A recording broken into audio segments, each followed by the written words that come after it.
Hi, Wednesday mini vlog பார்த்துட்டு வந்துடலாமா? இன்றைக்கி ஒரு சூப்பர் குழம்பு வச்சுருந்தேன். அவுட்புட் சூப்பராக இருந்தது. எப்படி வச்சேன்னு பார்த்துட்டு வந்துடலாமா? ஒரு கடாயில் எண்ணெய் ஊற்றி ஹோல் ஸ்பைசஸ் எல்லாம் போட்டுக்கோங்க. 2 பெரிய வெங்காயம் நல்லா கோல்டன் ப்ரௌன் ஆகிற வரைக்குமே ஃப்ரை பண்ணிக்கோங்க.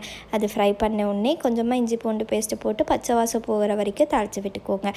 ஃபாலோட் பை மசாலாஸ், மஞ்சத்தூள், மிளகாய்த்தூள், கறி மசாலா, கரம் மசாலா, உப்பு எல்லாம் போட்டு நல்லா ஃப்ரை பண்ணதுக்கப்புறம் 2 தக்காளி போட்டு நல்லா மசித்து வேகிற அளவுக்கு வேக வச்சுக்கோங்க.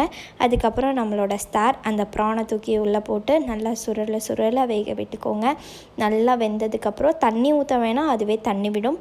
தண்ணி விடாமல் நல்லா வேக வச்சுக்கோங்க. வெந்ததுக்கப்புறமா 2 ஸ்பூன் கடலை மாவு நல்லா கரைச்சி வச்சுருக்கேன், அதையும் ஊற்றி நல்லா வேக வச்சுக்கோங்க. கொதித்து வந்ததுக்கப்புறமா கருவேப்பிலை போட்டு சாப்பாடு, இட்லி, தோசை, சப்பாத்தி எல்லாத்துக்குமே வச்சு சாப்பிட்லாம். எப்படி இருந்ததுன்னு சொல்லி கமெண்ட்ஸில் சொல்லுங்கள். அது வரைக்கும் பாய்.